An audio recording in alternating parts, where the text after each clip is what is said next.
미라는 진료실 문을 나서는 순간 다리에 힘이 풀렸습니다. 췌장암 3기. 의사의 말이 귓가에 맴돌았죠. 생존율 30%, 항암 치료 즉시 시작, 준비하셔야 합니다. 52세의 미란. 아직 젊은 나이였어요. 앞으로 살아야 할 날들이 더 많았는데, 갑자기 죽음이라는 단어가 현실로 다가왔습니다. 복도를 걸으며 미라는 발걸음을 옮기기가 힘들었어요. 마치 다리에 납덩이를 매단 것 같았죠. 복도 끝 대기실에는 남편 영석과 친구 수진이 나란히 앉아 있었습니다. 55세인 영석은 회사원이었고 미란과 동갑내기 수진은 대학 때부터 함께했던 절친이었어요. 두 사람은 초조한 표정으로 미란을 기다리고 있었습니다. 미란이 고개를 떨구고 다가가자 두 사람이 벌떡 일어났어요. 어떻게 됐어? 뭐래? 영석의 목소리가 떨렸습니다. 25년을 함께 산 남편이었어요. 결혼 초반에는 행복했죠. 하지만 언제부턴가 서로에게 무관심해졌습니다. 그래도 미라는 남편이 자신을 사랑한다고 믿었어요. 아니, 믿고 싶었습니다. 미라는 천천히 고개를 들어 남편을 바라봤죠. 그 순간 영석의 눈빛이 흔들렸습니다. 두려움이었을까요? 아니면 다른 감정이었을까요? 수진이 미란의 손을 덥석 잡았어요. 미란아, 설마. 췌장암 1의 3기. 미란의 목소리는 생각보다 담담했습니다. 오히려 너무 담담해서 비현실적으로 느껴졌어요. 하지만 그 말이 떨어지기 무섭게 수진이 주저앉으며 울음을 터뜨렸습니다. 목 놓아 우는 모습이 마치 자기가 암에 걸린 것처럼 보였어요. 영석도 벽에 등을 기댄 채 눈물을 흘렸습니다. 손으로 얼굴을 가리고 어깨를 들썩였죠. 병원 복도가 순식간에 비탄의 현장이 되었습니다. 지나가던 간호사들이 안타까운 눈빛으로 바라볼 정도였어요. 미란아, 이럴 수가. 내가 뭘 해줄 수 있을까? 수진의 목소리는 울먹임으로 가득했습니다. 대학교 1학년 때 처음 만난 두 사람. 30년이 넘는 세월 동안 기쁨도 슬픔도 함께 나눴죠. 수진의 이혼 때도, 미란의 어머니 장례식 때도 서로 곁을 지켰습니다. 그런 친구가 지금 자신을 위해 울고 있어요. 영석은 아무 말도 못하고 고개만 떨구고 주먹을 불끈 쥔 채 입술을 깨물고 있었습니다. 미라는 그런 두 사람을 바라보며 씁쓸하게 웃었습니다. 눈물이 진짜인지 가짜인지 아직은 확신할 수 없었거든요. 하지만 왜인지 모를 불편함이 가슴 한구석을 파고들었습니다. 입원 수속을 밟는 동안 영석과 수진은 계속 미란의 곁을 지켰습니다. 서류를 작성하고 병실을 배정받고 입원 안내를 받는 동안에도 두 사람은 한시도 자리를 뜨지 않았어요. 병실로 이동한 후에도 두 사람은 자리를 뜨지 않았죠. 수진은 미란의 손을 잡고 계속 눈물을 닦았고 영석은 창밖만 바라보고 있었습니다. 가끔 한숨을 내쉬는 모습이 무척 괴로워 보였어요. 병실은 2인실이었는데 다행히 다른 환자는 없었습니다. 조용한 공간에서 세 사람만의 시간이 흘러갔죠. 저녁 무렵 담당 의사가 다시 찾아왔습니다. 차분한 목소리로 말했습니다. 보호자분들과 함께 상담이 필요합니다. 세 사람은 상담실로 향해 있는 복도를 아무 말도 없이 걸었습니다. 상담실 문을 열고 들어가자 의사는 차트를 펼쳐놓고 설명을 시작했어요. 항암 치료 일정, 수술 가능성, 예후에 대한 이야기들, 중요한 말들이 쏟아져 나왔지만 미란의 귀에는 제대로 들어오지 않았어요. 다만 한 가지는 확실했습니다. 앞으로 힘든 시간이 기다리고 있다는 것. 그리고 마지막으로 비용에 대한 설명이 나왔죠. 총 치료비가 최소 8천만 원에서 1억 정도 예상됩니다. 다행히 환자분께서 실손보험과 암보험에 잘 가입되어 있으시네요. 보험금으로 충분히 커버 가능하실 겁니다. 보험사에 청구하시면 치료비 걱정은 덜 하셔도 될 것 같습니다. 의사의 말에 영석과 수진이 미묘하게 시선을 교환했습니다. 찰나의 순간이었지만 미라는 그걸 놓치지 않았어요. 두 사람의 눈빛에 뭔가 이상한 빛이 스쳐 지나갔습니다. 상담을 마치고 병실로 돌아오는 길, 영석이 먼저 입을 열었습니다. 보험금이 얼마나 나올까? 확인해 봐야겠어. 목소리에 묘한 긴장감이 묻어났어요. 수진이 대답했습니다. 암 진단비만 5천 정도 나올 거야. 입원비, 수술비, 항암비까지 합치면 2억은 넘을 것 같은데? 묘하게 차분했어요. 슬픔보다는 계산이 앞서는 것 같은 톤이었죠. 미라는 두 사람의 뒷모습을 보며 서늘함을 느꼈습니다. 뒤에서 걸으며 두 사람의 대화를 듣는데 마치 자신이 투명 인간이 된 것 같았어요. 자기 병, 자기 보험금에 대한 이야기인데도 정작 본인은 배제된 채 두 사람만 이야기하고 있었습니다. 병실에 도착하자 영석이 말했습니다. 미란아, 내가 잠깐 주차비 정산하고 커피 좀 사올게. 나도 화장실 좀 다녀올게. 금방 올게. 수진도 황급히 일어섰습니다. 두 사람은 서둘러 병실을 나갔죠. 미라는 침대에 누워 천장을 바라봤습니다. 뭔가 이상했어요. 둘 다 동시에 나가야 할 이유가 있나? 주차비는 나중에 정산해도 되고 화장실은 병실에도 있는데 의문이 꼬리를 물었습니다. 30분쯤 지났을까요? 복도에서 목소리가 들려왔습니다. 영석과 수진의 목소리였어요. 병실 문이 살짝 열려 있어서 대화가 새어 들어왔습니다. 미라는 몸을 일으켜 문 쪽으로 귀를 기울였습니다. 2억이면 우리 충분히 새 출발할 수 있어. 수진의 목소리였습니다. 미란의 심장이 쿵 내려앉았어요. 그래도 아직 미란이가 죽은 건 아니잖아. 영석의 목소리는 망설임으로 가득했습니다. 하지만 그 말 속에는 기다림이 있었어요. 죽은 건 아니지만 언젠가는 죽을 거라는, 그리고 그때를 기다리고 있다는 그 암묵적인 의미가 미란의 가슴을 찔렀습니다. 그리고 그때 미란은 들었습니다.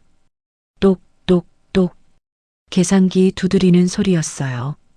영석이 핸드폰 계산기를 누르고 있는 소리였습니다. 아내가 암 선고를 받은 날, 병원 복도에서 보험금을 계산하고 있는 남편.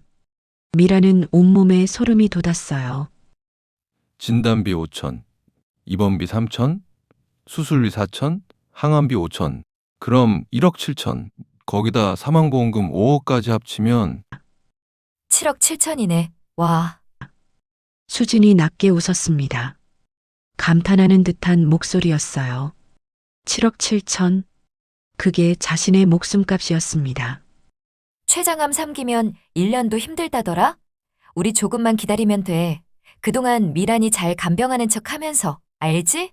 수진의 말에 미라는 입을 틀어막았습니다. 비명이 튀어나올 것 같았거든요.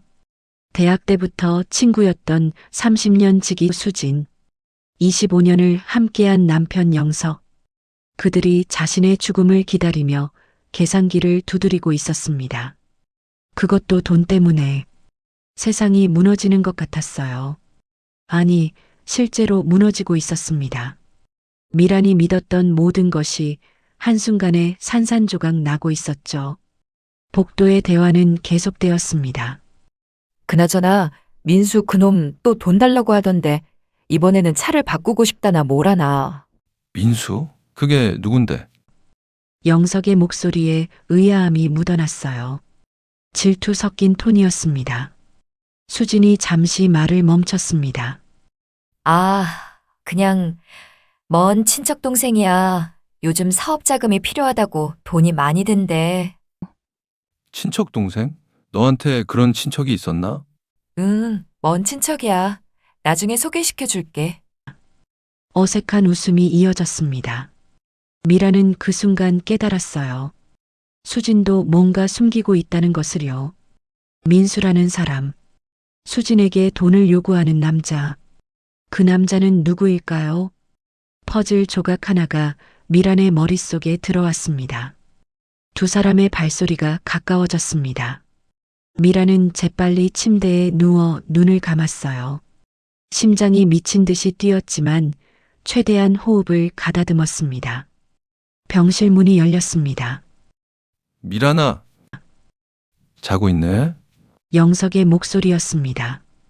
피곤하겠지. 우리 오늘은 집에 가자. 내일 다시 오고. 두 사람은 속삭이듯 얘기를 나누고 조용히 병실을 정리하고 나갔습니다.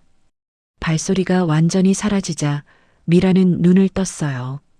천장이 흐릿하게 보였습니다. 눈물이 차올랐거든요. 하지만 그 눈물은 슬픔보다는 분노에 가까웠습니다.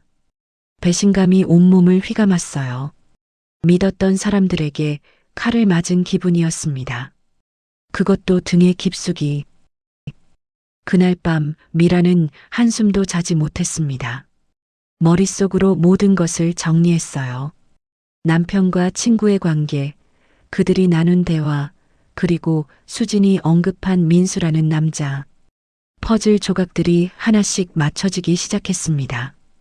창밖으로 보이는 어둠 속에서 미라는 결심했어요.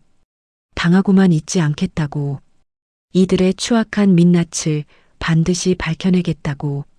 새벽 5시 미라는 침대에서 일어나 노트를 꺼냈어요. 그리고 천천히 글을 쓰기 시작했습니다. 오늘부터 기록한다. 내 목숨을 노리는 이 인간들의 모든 것을. 펜을 쥔 손에 힘이 들어갔습니다. 떨리는 손으로 적어 내려가는 문장 하나하나에 미란의 의지가 담겼어요. 복수라는 단어가 머릿속을 채웠습니다. 암보다 더 무서운 건 사람이라는 말이 있죠. 미라는 이제 그 말의 의미를 뼈저리게 깨달았습니다. 퇴원 후 일주일이 지났습니다.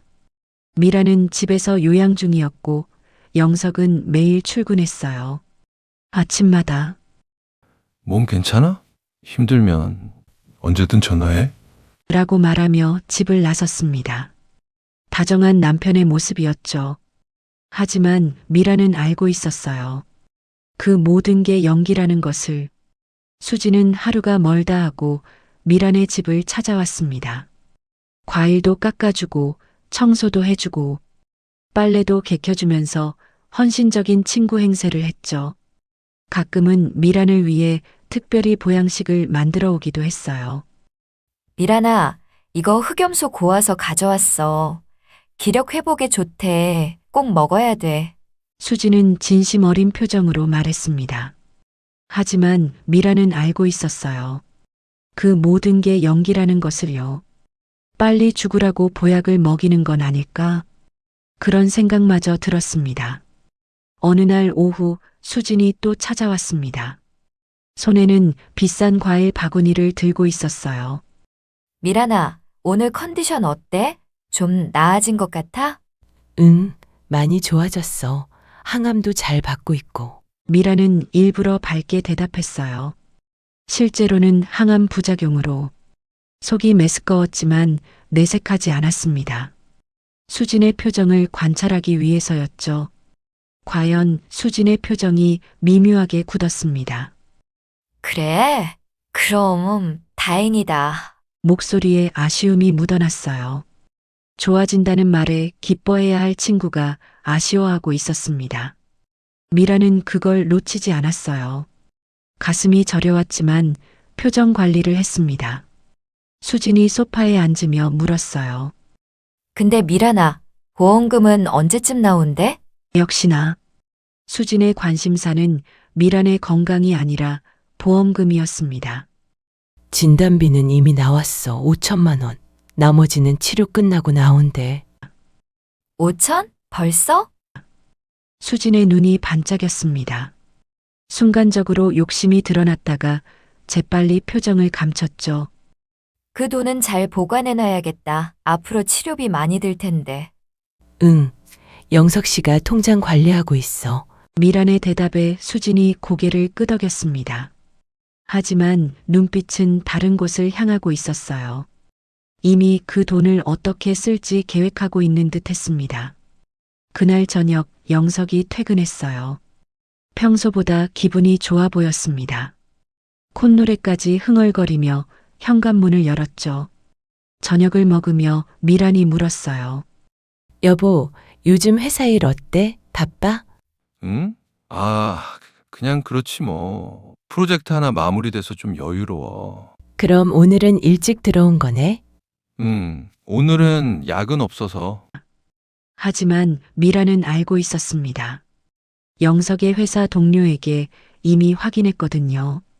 입원 중에 영석 회사 후배가 문병을 왔을 때 슬쩍 물어봤던 거예요. 영석은 요즘 거의 매일 6시에 퇴근한다고 했습니다. 그런데 집에는 늦어야 10시에 들어와요. 4시간의 공백. 그 시간 동안 영석은 어디에 있는 걸까요? 무엇을 하고 있는 걸까요? 미란의 의심은 점점 확신으로 바뀌어 갔습니다. 다음 날 미란은 결심했습니다. 직접 확인하기로요. 영석이 출근하고 1시간 후 미란은 모자를 눌러쓰고 마스크를 착용한 뒤 택시를 탔습니다. 몸이 힘들었지만 진실을 알아야 했어요. 목적지는 영석의 회사 근처였습니다. 오후 6시 회사 건물 앞 커피숍에서 대기했죠. 창가 자리에 앉아 건물 입구를 주시했습니다. 6시 10분쯤 영석이 나왔습니다. 혼자가 아니었어요. 수진과 함께였습니다. 두 사람은 자연스럽게 팔짱을 끼고 걸었어요. 마치 오래된 연인처럼. 미란의 가슴이 철렁 내려앉았습니다. 예상은 했지만 실제로 보니 충격이 더 컸어요. 손이 부들부들 떨렸습니다. 미란은 택시를 탔습니다.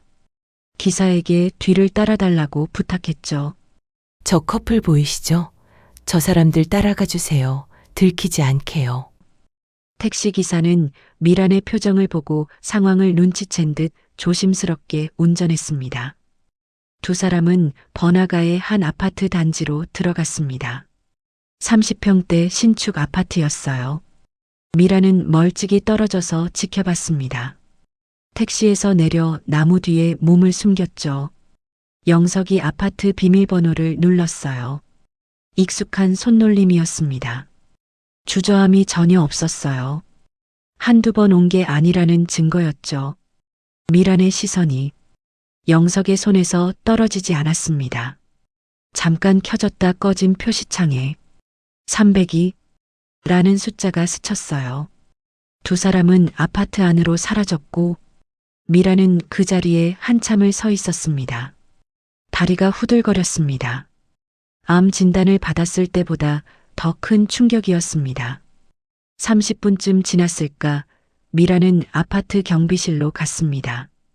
미란이 경비 아저씨께 물어봤어요.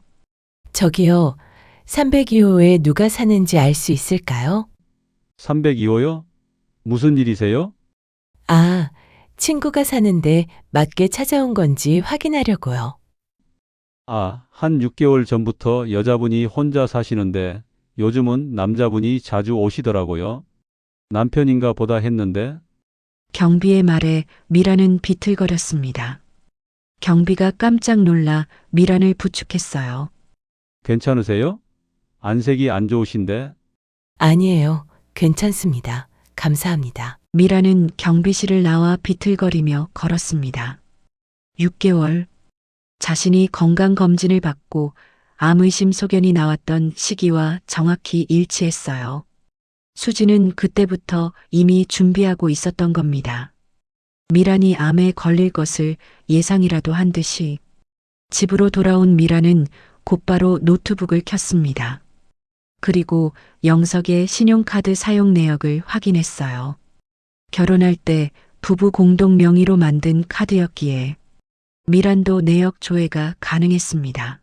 최근 3개월간 수백만 원이 인테리어 업체, 가구점, 백화점에서 결제되어 있었습니다. 침대, 소파, 식탁, 커튼, 조명. 새 살림을 차리는데 필요한 모든 것들이 포함되어 있었어요. 날짜를 확인하니 모두 그 아파트 입주일 전후였습니다. 미라는 더 깊이 파고들었습니다. 인터넷으로 부동산 등기부등본을 떼어봤죠. 그 아파트는 전세였어요. 전세금 2억. 그런데 계약자 명의는 수진이었지만 보증금을 낸 사람은 따로 있었습니다. 대출 기록을 추적해보니 미란 본인의 아파트를 담보로 받은 대출금이었어요. 미란의 입에서 욕설이 튀어나왔습니다. 자기 명의로 몰래 대출을 받아 친구와 살림을 차린 남편. 그것도 아내가 암에 걸려 죽어가는 동안에요. 손이 떨렸습니다. 노트북 키보드를 내리치고 싶었지만 참았어요. 아직 끝이 아니었으니까요. 더 많은 증거가 필요했습니다. 며칠 후 미라는 사설 탐정을 고용했습니다. 인터넷으로 찾은 탐정 사무소였어요. 수진과 민수라는 남자의 관계를 알아봐 달라고 했죠. 민수라는 사람에 대한 정보는 없으신가요? 성은 강씨 같고 나이는 30대 중반쯤 될 것 같아요. 수진이라는 여자한테 계속 돈을 요구한다는 것 외에는. 알겠습니다. 최대한 빨리 조사해서 보고 드리겠습니다. 일주일 후 탐정에게서 보고서가 왔습니다. 두툼한 파일이었어요. 사진들이 가득했습니다. 수진이 30대 중반으로 보이는 남자와 함께 있는 모습, 고급 레스토랑, 특급 호텔, 명품 매장. 남자의 이름은 강민수, 35세, 무직이었습니다. 수진보다 18살이나 어렸어요. 보고서에는 더 충격적인 내용이 있었습니다. 수진이 민수에게 매달 수백만 원씩 송금하고 있었다는 것. 많을 때는 한 달에 1,000만 원이 넘었어요. 그 돈으로 민수는 외제차를 리스하고 명품을 사고 유흥업소에서 술을 마시고 있었습니다. 심지어 민수에게는 또 다른 여자친구도 있었어요. 20대 후반의 젊은 여자였습니다. 탐정이 찍은 사진 속에서 민수는 그 여자와 호텔로 들어가고 있었죠. 미라는 쓴웃음이 나왔습니다. 남편은 친구와 바람을 피우고 친구는 그 남편의 돈으로 젊은 남자를 키우고 그 남자는 또 다른 여자와 놀아나고 있었습니다. 배신의 먹이사슬이었죠. 그 시작점에는 암에 걸린 자신이 있었고 끝점에는 보험금이 있었습니다. 모두가 미란의 죽음으로 이득을 보려는 구조였어요. 그날 밤 영석이 귀가했습니다. 미란은 평소처럼 웃으며 맞이했어요. 여보, 저녁 먹었어? 회사에서 먹고 왔어. 거짓말이었습니다. 탐정 보고서에는 영석이 수진과 함께 이탈리안 레스토랑에서 저녁을 먹는 사진이 있었거든요. 와인까지 마시며 즐거워하는 모습이었죠. 미라는 아무렇지 않게 물었어요. 요즘 수진이가 자주 안 오네? 무슨 일 있어? 응? 아, 수진이? 요즘 좀 바쁜가 봐. 나도 연락일이 뜸해. 또 거짓말이었습니다. 두 사람은 매일 만나고 있었으니까요.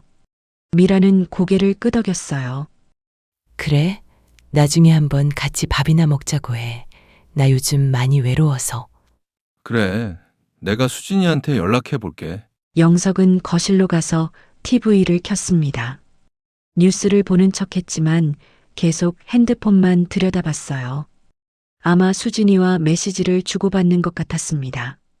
미라는 부엌에서 그런 남편의 뒷모습을 바라봤어요.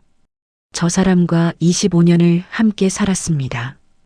두 번의 유산을 겪으며 울 때도, 시어머니 간병할 때도, 경제적으로 어려울 때도 함께였죠. 그런데 이제 와서 이런 배신을. 미라는 이를 악물었습니다. 언젠가는 대가를 치르게 해주겠다고 다짐했습니다. 3개월이 지났습니다. 미라는 정기 검진을 받으러 병원에 갔어요. 항암 치료를 꾸준히 받았고 몸 상태도 점점 좋아지고 있었습니다. 담당 의사가 CT 결과를 보며 놀란 표정을 지었습니다. 환자분, 이거 암세포가 거의 사라졌네요.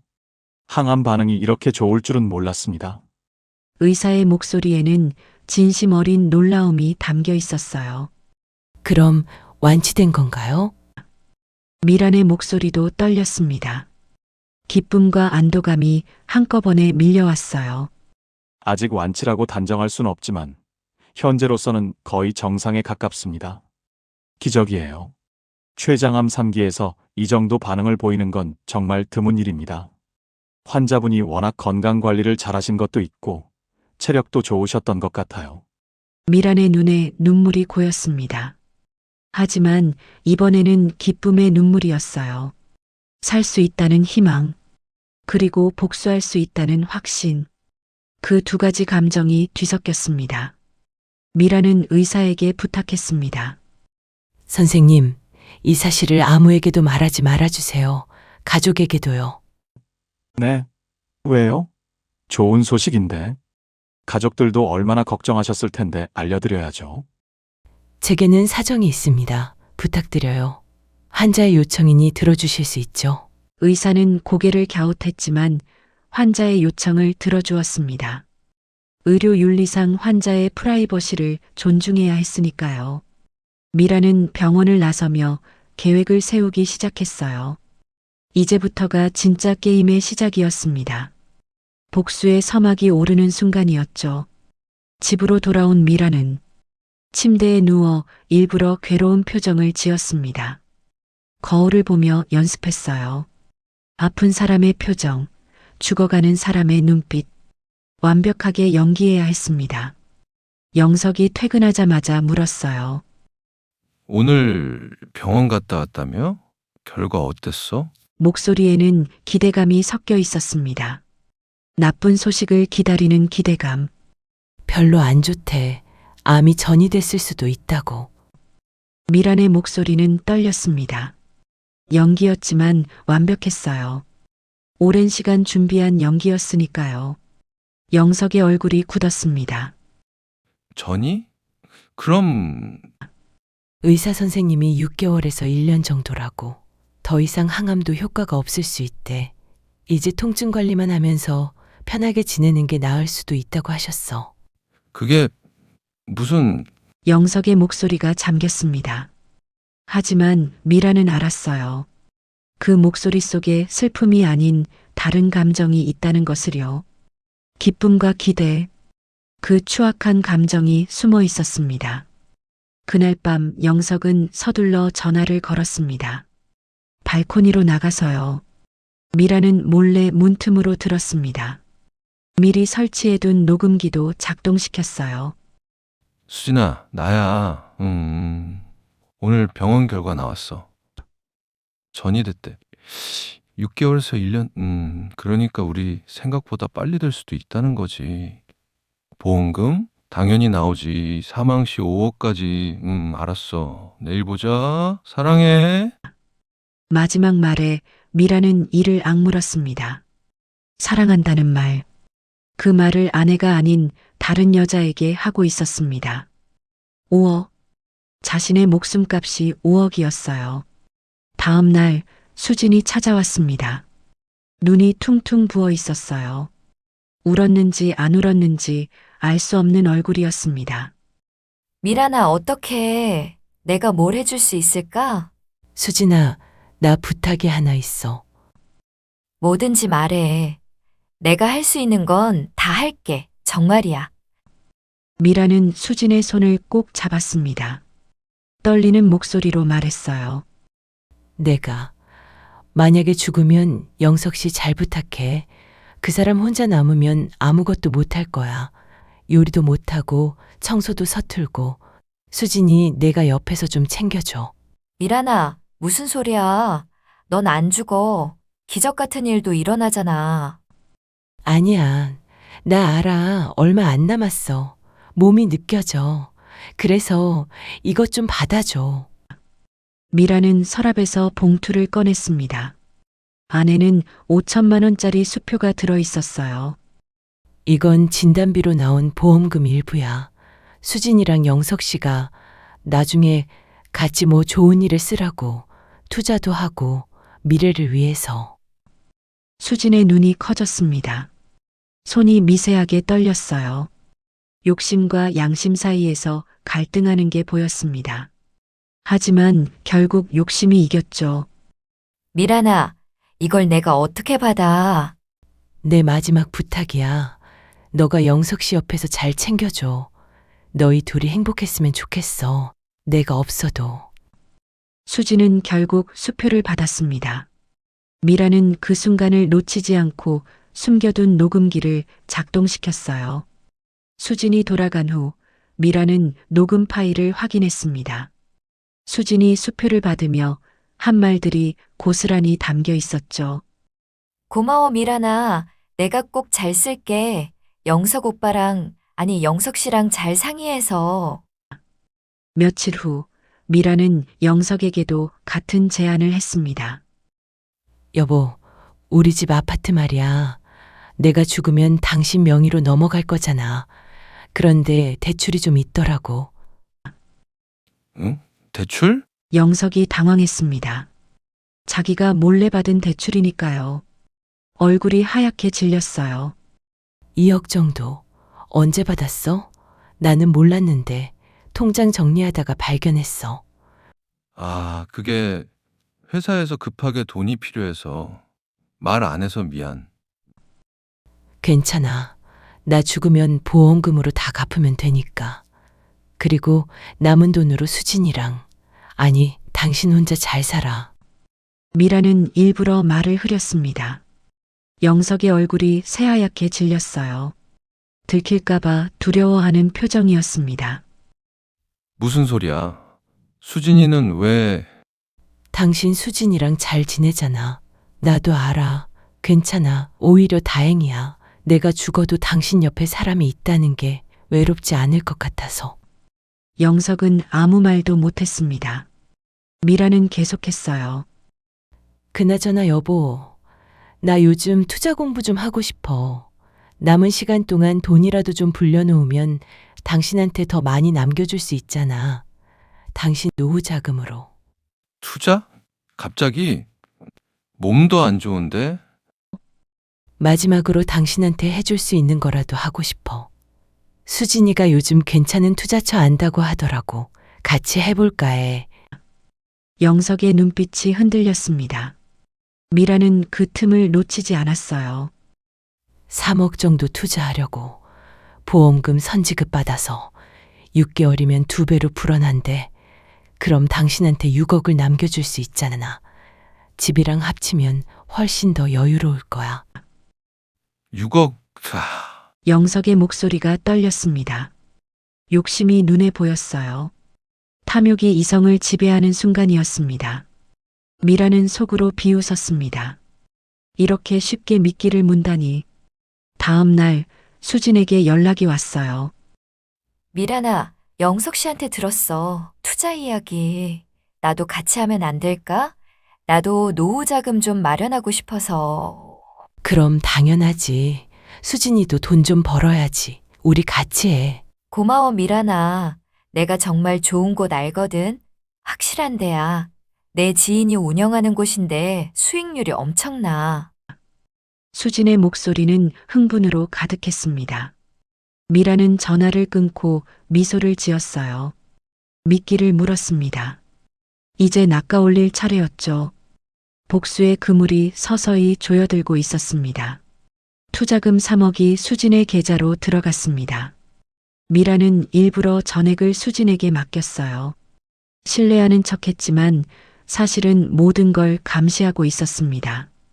수진은 그 돈을 받자마자 민수에게 연락했습니다. 미란이 고용한 탐정이 모든 걸 실시간으로 보고했죠. 수진 씨가 강민수 씨와 강남의 한 고급 레스토랑에서 만났습니다. 2억을 현금으로 전달했고요. 민수 씨는 당일 외제차 매장으로 직행했습니다. BMW를 계약했고 나머지 돈은 주식 계좌로 입금한 것으로 보입니다. 탐정의 목소리는 담담했지만 미란의 심장은 빠르게 뛰었습니다. 보고서를 받은 미란은 고개를 끄덕였어요. 계획대로였습니다. 하지만 수진은 영석에게 완전히 다르게 보고했습니다. 영석 씨, 투자금 잘 넣었어. 이 회사 정말 괜찮아. 3개월이면 150% 수익 보장이래. 계약서도 다 받았어. 150%면 4억 5천? 영석의 목소리에 욕심이 가득했습니다. 응, 미란이 돈도 2배로 불려줄 수 있어. 그럼 미란이 남편한테 정말 큰 도움이 되겠지? 영석과 수지는 매일 만나 보험금과 투자 수익에 대해 얘기했습니다. 카페에서, 수진의 아파트에서, 때로는 호텔 라운지에서 미란이 죽으면 들어올 2억. 여기에 투자 수익 4억 5천까지 더하면 6억 5천. 집 대출 2억을 상환하고도 4억 5천이 남았습니다. 거기다 미란 명의의 아파트까지. 모든 게 완벽해 보였죠. 두 사람은 이미 미래를 계획하고 있었습니다. 어느 동네에 집을 살지, 신혼여행은 어디로 갈지. 미란이 죽은 후의 삶을 구체적으로 그리고 있었어요. 하지만 그들은 몰랐습니다. 민수가 그 돈을 모두 날렸다는 사실을요. 민수는 주식 투자에 완전히 실패했습니다. 2억이 한 달 만에 3천만 원으로 줄어들었어요. 코인에도 손을 댔다가 그마저도 날렸죠. 게다가 구매한 외제차도 음주운전 사고가 나서 폐차 직전이었습니다. 보험 처리도 안 되는 상황이었어요. 민수는 점점 초조해졌습니다. 수진에게 연락했어요. 누나, 돈 좀 더 필요해. 이번에 확실한 종목 찾았거든? 내부 정보야. 민수야, 지금은 힘들어. 조금만 기다려. 곧 큰 돈 들어올 거니까. 안 돼. 지금 안 넣으면 기회 놓쳐. 1억만. 딱 1억만 더 주면 10억 만들 수 있어. 수지는 고민에 빠졌습니다. 미란의 돈 1억이 아직 남아 있었거든요. 영석 몰래 민수에게 주자니 나중에 들통날까봐 걱정이었죠. 하지만 민수의 조르기는 계속되었어요. 문자, 전화, 카톡. 하루에도 수십 통씩 왔습니다. 결국 수지는 그 돈마저 민수에게 건넸습니다. 미란의 3억이 모두 민수 손으로 넘어간 거예요. 하지만 민수는 그 돈조차 날렸습니다. 이번에는 불법 도박장에서요. 사채까지 쓰면서 판돈을 키웠다가 전부 잃었습니다. 이제 수진의 손에 남은 건 아무것도 없었어요. 오히려 민수가 쓴 사채빚까지 떠안을 위기였습니다. 하지만 미라는 더 깊은 진실을 발견했습니다. IT 전문가 친구를 통해 수진의 휴대폰을 해킹한 거예요. 물론 불법이었지만 미란에게는 선택의 여지가 없었습니다.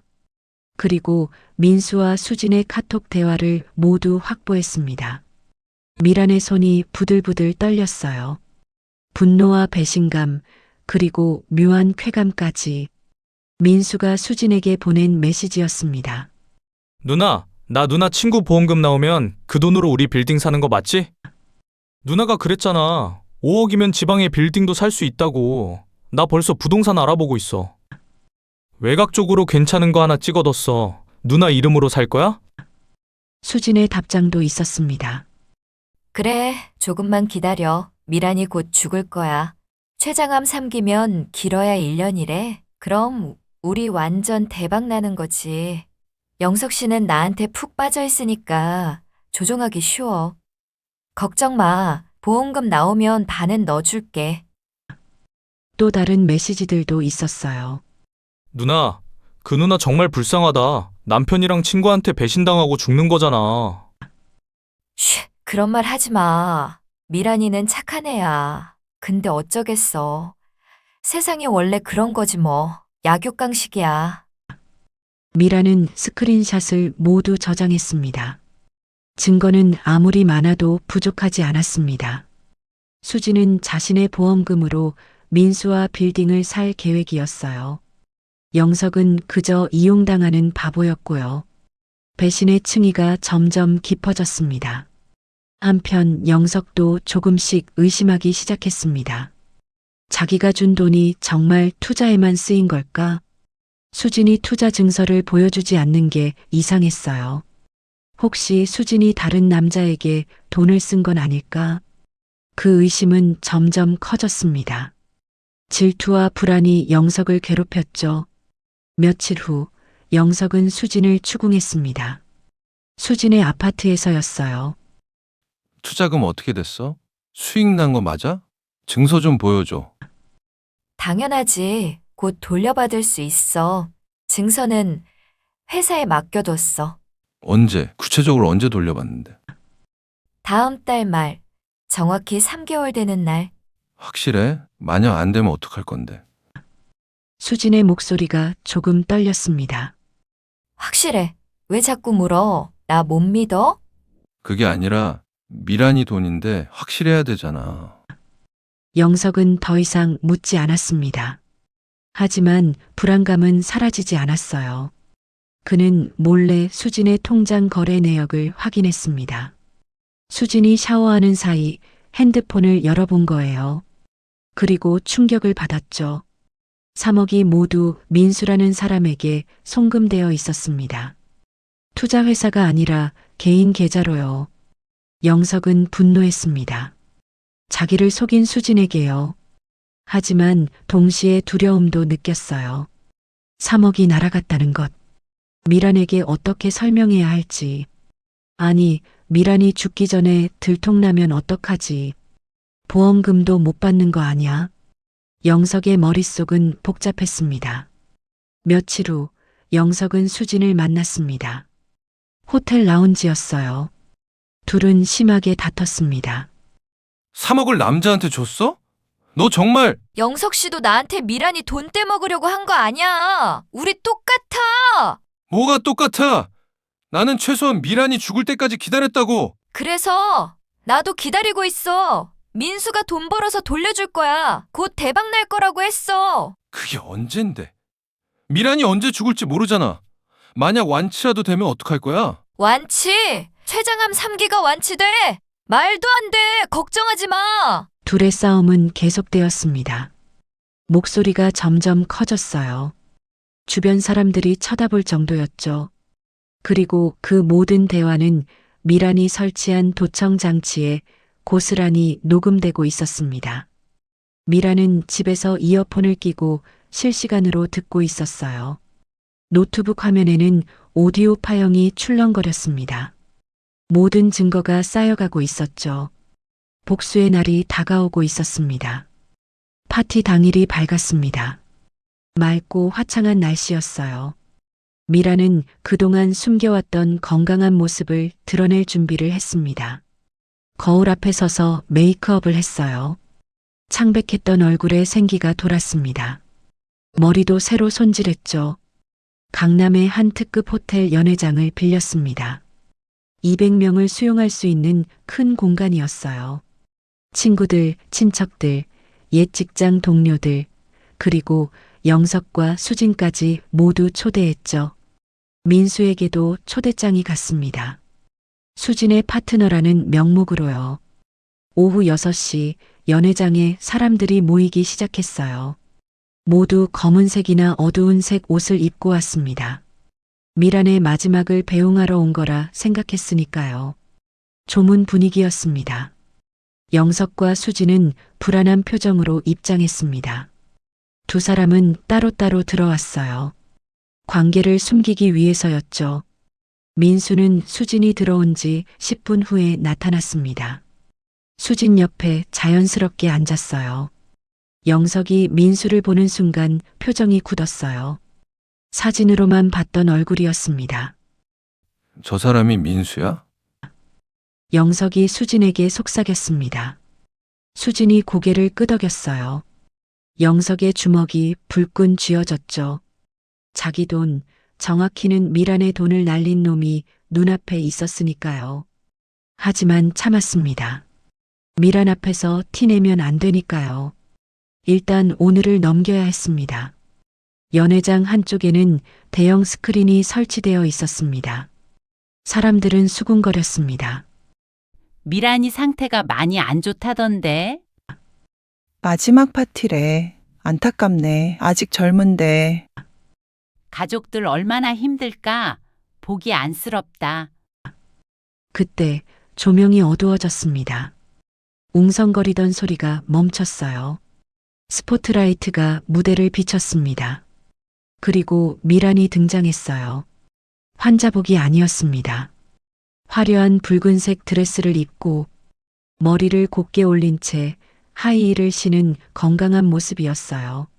얼굴에는 화사한 메이크업, 눈빛에는 생기가 넘쳤습니다. 연회장이 술렁였습니다. 어머, 미란이 완전 건강해 보이는데? 얼굴에 핏기가 돌잖아? 죽어간다던 사람이? 뭐지? 완치됐나? 영석과 수진의 얼굴이 하얗게 질렸습니다. 민수도 어리둥절한 표정이었어요. 뭔가 잘못됐다는 걸 직감했죠. 미란이 마이크를 잡았습니다.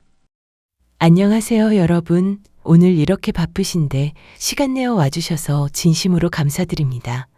제가 오늘 여러분을 초대한 이유는 제 완치를 축하하기 위해서입니다. 연회장이 웅성거렸습니다. 완치? 정말? 와, 다행이다. 기적이네.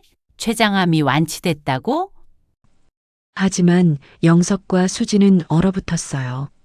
두 사람의 얼굴에서 피가 싹 빠졌습니다. 미라는 계속했습니다. 네, 3개월 전에 완치 판정을 받았어요. 의사 선생님도 기적이라고 하셨죠. 그런데 저는 그 사실을 숨겼습니다. 이유가 있었거든요. 오늘 그 이유를 말씀드리려고 합니다. 스크린이 켜졌습니다. 영석과 수진이 병원 복도에서 나눈 대화 녹음이 흘러나왔어요. 2억이면 우리 충분히 새 출발할 수 있어. 췌장암 3기면 1년도 힘들다더라. 우리 조금만 기다리면 돼. 그리고 계산기 두드리는 소리까지.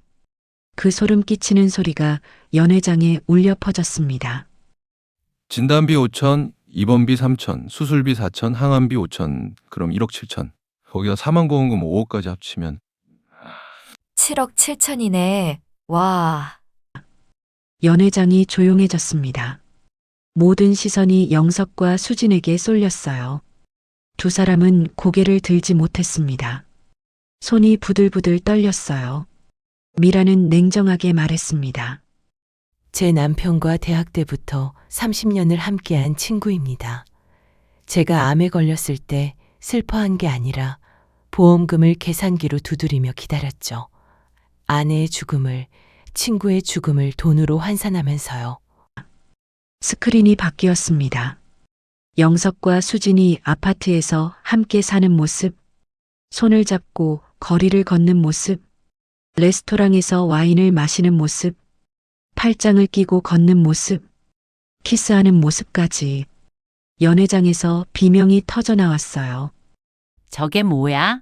미란이 남편이랑 친구가 바람을 폈어? 30년 친구가 그럴 수가 있어?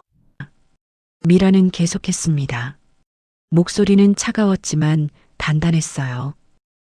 더 재미있는 건 여기부터입니다. 제 남편은 친구와 살림을 차렸어요. 제 아파트를 담보로 2억을 대출받아서요. 제 동의도 없이 제 이름으로 대출을 받았습니다. 그런데 스크린에 새로운 영상이 떴습니다.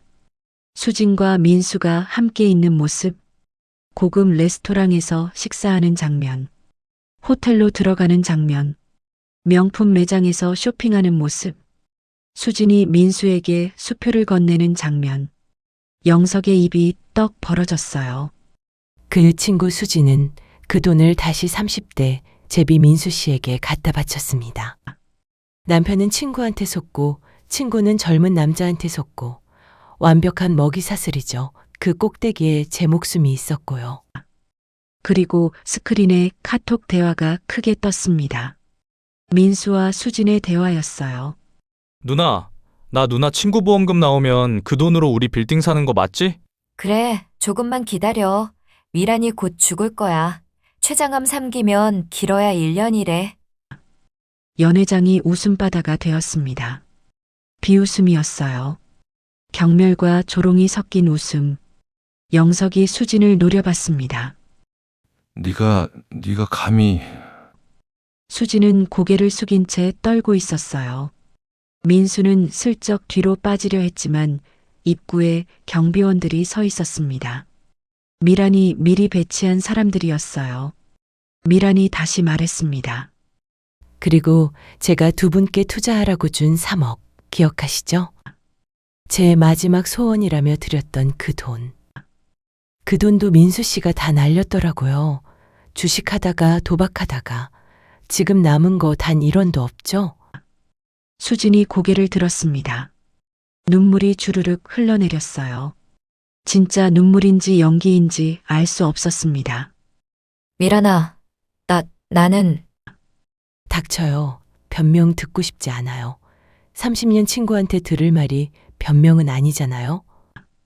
미란의 목소리는 차가웠습니다. 얼음장처럼 차가웠어요. 그리고 무대에서 내려와 수진 앞으로 걸어갔습니다. 하이힐 소리가 조용한 연회장에 똑똑 울렸어요. 수진은 바닥을 보고 있었습니다. 미란이 낮게 말했어요. 수진아, 너 내가 준 3억으로 너 제비차 사줬더라? BMW 좋더라? 근데 어쩌니 그 돈 내 돈 아니고 박 사장 내 돈이야. 너희 집 현관문에 빨간 딱지 붙으러 가고 있을 텐데 경찰서에서 나오면 잘 확인해봐. 수진의 얼굴이 새하얗게 질렸습니다. 온몸이 떨렸어요. 뭐라고? 고금리 사채였어. 월이자 30%. 복리로 돌아가는 거. 지금 원금에 이자 합쳐서 5억 넘었을걸? 박 사장님한테도 독촉 문자 받았지. 이번 주 안에 안 갚으면 법적 조치 들어간다고. 그것도 형사고소로. 수진은 주저앉았습니다. 그 자리에서 무릎이 꺾였어요. 민수가 수진에게 달려들었습니다. 누나가 해결해야지. 나는 몰라. 나는 누나가 준 돈 쓴 것뿐이야. 닥쳐. 다 너가 날린 거잖아. 내가 왜? 두 사람은 서로를 비난하기 시작했습니다. 영석도 끼어들었어요. 수진아, 네가 책임져야지. 원래 내 돈이었다고. 미란이 돈이라도. 영석 씨 돈? 그게 영석 씨 돈이야? 미란이 돈이지. 영석 씨는 그냥 횡령한 거잖아. 세 사람은 연회장 한가운데서 싸웠습니다. 200명의 하객이 지켜보는 앞에서 사람들은 경멸 어린 눈으로 바라봤어요.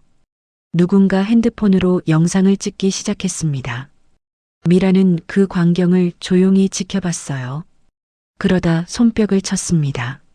자, 이제 경찰 들어오세요. 연회장 문이 열렸습니다. 경찰 3명이 들어왔어요. 수진에게 다가갔습니다. 최수진 씨, 사기 및 횡령 혐의로 조사받으셔야겠습니다. 동행 부탁드립니다. 뭐? 사기? 나는 사기 안 쳤어. 미란이가 준 거라고. 투자금 명목으로 돈을 받아 개인적으로 유용했습니다. 피해자의 고소장이 접수되었고요. 명백한 사기죠. 증거도 충분합니다. 수진은 수갑이 채워졌습니다. 차가운 쇠소리가 났어요. 민수도 공범으로 함께 연행되었습니다. 저는 아무것도 몰랐어요. 그냥 누나가 준 돈 쓴 것뿐이에요. 강민수 씨도 공범입니다. 사기 방조 및 작물 취득 혐의. 함께 가시죠. 영석은 그 자리에 주저앉았습니다. 온몸에 힘이 빠진 듯 했어요. 경찰이 영석에게 말했습니다. 영석 씨는 일단 참고인 조사 대상입니다. 내일 오전 10시까지 강남경찰서로 출석하시죠. 배우자 명의 무단 사용권도 있고요. 예. 영석의 목소리는 기어 들어갔습니다. 경찰이 수진과 민수를 데리고 나갔어요. 수진은 뒤돌아보며 미란을 봤습니다. 미란아, 나 정말 정말 뭐? 정말 미안해? 정말 억울해? 들을 필요 없어. 법정에서 얘기해. 수진은 결국 끌려나갔습니다. 연회장에 남은 사람들은 박수를 쳤어요. 미란을 향해서 우레와 같은 박수였습니다. 미란아, 정말 잘했어. 속이 다 시원하다. 그런 인간들은 당해도 싸. 미란은 웃으며 손을 흔들었습니다. 그리고 영석을 마지막으로 한 번 봤어요. 영석은 바닥에 주저앉은 채 울고 있었습니다. 미란이 다가가 말했습니다. 영석 씨, 이혼 서류는 이미 법원에 접수했어요. 위자료 청구도 했고요. 변호사 통해서 연락받을 거예요. 재산 분할은 당연히 제가 다 가져가고요. 참, 보험금요? 전액 암 환자 돕기 재단에 기부하기로 했어요. 계약서도 이미 썼어요. 당신은 단 1원도 못 받아요. 당신이 그렇게 기다리던 그 돈. 미란아. 그리고 하나 더. 난 암세포보다 당신들이 더 무서웠어요. 그런데 알았어요. 쓰레기는 결국 쓰레기통으로 간다는 거. 지옥에서 셋이 오순도순 행복하게 사세요. 면회는 안 갈 거니까. 아, 편지도 받지 않을 거예요. 미라는 돌아섰습니다. 드레스 자락이 휘날렸어요. 붉은 드레스가 조명을 받아 반짝였습니다. 연회장을 나서는 미란의 뒷모습은 당당했어요. 대학 때부터 30년을 함께한 친구와 20년을 함께한 남편에게 배신당했지만 그녀는 무너지지 않았습니다. 오히려 더 강해졌어요. 연회장방, 미라는 하늘을 올려다봤습니다. 초저녁 하늘에 별이 하나둘 떠오르고 있었어요. 차가운 바람이 불었지만 상쾌했습니다. 미라는 작게 웃었습니다. 이제 시작이야. 내 인생. 진짜 내 인생. 3개월 후 수지는 사기죄로 징역 2년을 선고받았습니다. 집행유예 없는 실형이었어요. 민수는 공범으로 징역 1년, 집행유예 2년. 영석은 이혼이 확정되었고 위자료를 물어야 했지만 돈이 없어서 파산 신청을 했습니다. 신용불량자가 되었죠. 회사에서도 잘렸어요. 세 사람 모두 인생의 나락으로 떨어졌습니다.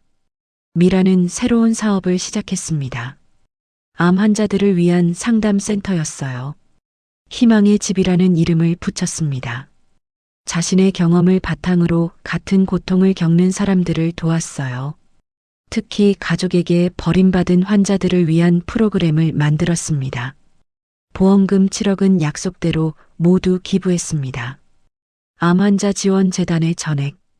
그 돈으로 저소득층 암 환자 200명이 치료를 받을 수 있었어요. 미라는 그걸로 충분했습니다. 그리고 가끔 그날 연회장에서의 일을 떠올리며 웃곤 했어요. 수진의 하얀 얼굴, 영석의 떨리는 손, 민수의 당황한 표정, 그 모든 게 생생했습니다. 1년 후 미라는 재혼했습니다. 상담센터에서 만난 자원봉사자였어요. 50대 중반의 따뜻한 남자. 아내를 암으로 잃고 봉사활동을 시작했다고 했죠.